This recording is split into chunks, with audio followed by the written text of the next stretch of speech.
No cześć siemanko, co? Myśleliście, że wyczerpaliśmy już temat Inspirona 7000, nie? A nic z tych rzeczy. To jest taki ciekawy kadłubek, że tutaj można zrobić naprawdę wiele fajnych rzeczy. A co zrobimy dzisiaj z tym dziadkiem? A dzisiaj zamontujemy sobie kartę dźwiękową z syntezatorem MIDI. Tak, mam tutaj kartę dźwiękową z syntezatorem MIDI. Udało mi się tutaj dorwać sprzętówkę, która obsługuje syntezację z poziomu DOS-u i również wspiera bardzo ładnie gierki DOS-owe poprzez syntezator, a nie emulację Sound Blastera, jak to było w przypadku Maestro 2E, które jest tutaj w tej chwili zamontowane. Więc cóż, zaraz sobie sprawdzimy, jak to działa, czy to działa i czy jest jakaś różnica. Zaczynajmy.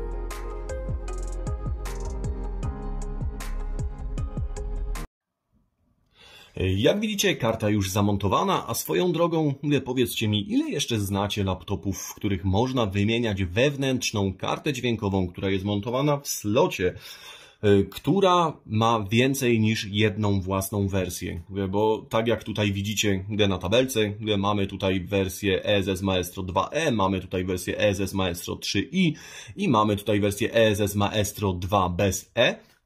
I właśnie ta dwójka bez E tutaj ładnie wspiera syntezator w każdej płaszczyźnie. Te wyższe modele już niestety mają z tym problem, a jak tutaj widzicie na tym lapku, można włożyć wszystkie trzy wersje tej dźwiękówki, co po prostu jest czymś chyba fenomenalnym i niespotykanym w całym mobilnym świecie. No, cholera jasna, popatrzcie, to jest ta poprzednia karta dźwiękowa, która tutaj była. Tutaj mamy ESS Maestro 2E. A jak widzieliście na filmach, zamontowaliśmy sobie ESS Maestro 2. Więc tak, jest to karta jeszcze z ery przed kodekiem AC97. I tak na dobrą skalę ta karta powinna nam w tej chwili w grach DOS robić robotę, a w pozostałych grach pod Windowsem 98 powinno być równie dobrze. Więc cóż, spójrzmy albo inaczej posłuchajmy, jaka jest różnica. W tej chwili mamy skonfigurowaną tutaj muzykę tak, jak byłaby skonfigurowana na karcie ESS Maestro 2E i posłuchajmy, jaki dźwięk, jaką muzykę mamy w grze Duke Nukem 3D.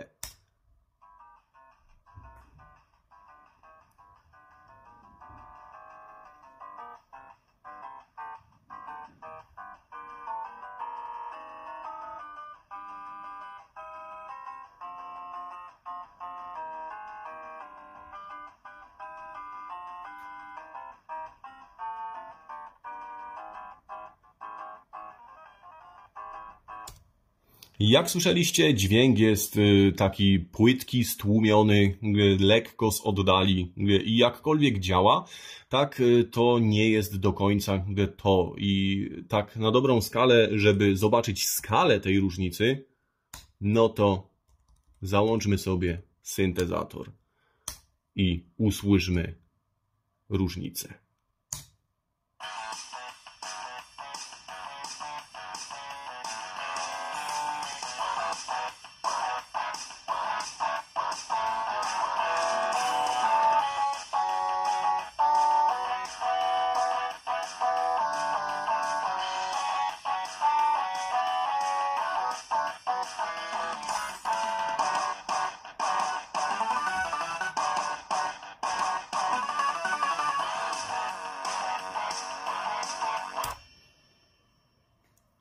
Słyszycie, jaka różnica, jaki soczysty dźwięk, jak dużo więcej się tutaj dzieje na tej scenie? To jest po prostu mega różnica i być może wy tego tak nie słyszycie poprzez nagranie, które tutaj robię. Jak ja słyszę to tutaj siedząc przed tym laptopem, natomiast no jest to różnica, jakby porównywać Porsche do małego Fiata.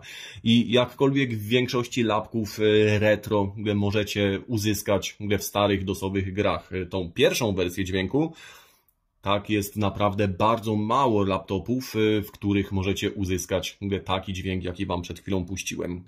Dzięki temu, że udało mi się tutaj dorwać tą kartę dźwiękową i podmienić ją w tym kadłubku, mamy naprawdę już taką full wypasioną maszynę do retrogrania. Naprawdę tutaj ten laptop jest jednym z tych lepszych, jakie sobie możecie w tym celu załatwić.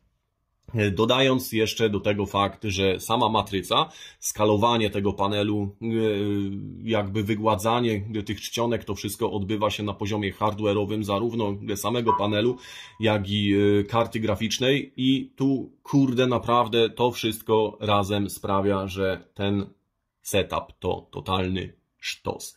I cóż, jak widzicie, bardzo wiele rzeczy czasem można zrobić z jakimś ciekawym retro buildem. I tak na dobrą skalę zastanawiam się, na co jeszcze uda mi się tutaj wpaść. Za każdym razem, kiedy już tutaj domykam film o Inspironie 7000, wydaje mi się, że to już będzie ten ostatni film i nic nowego tutaj nie da się wymyśleć. A tymczasem, jak widzicie, życie cały czas potrafi zaskakiwać. No i co? Na koniec, jeżeli filmik się podobał, łapa w górę. Jeżeli filmik się nie podobał, łapa w dół. Natomiast jeżeli uważacie, że ten content do was trafia, cóż, śmiało możecie rozważyć subskrypcję. Z mojej strony tyle. Dzięki. Cześć.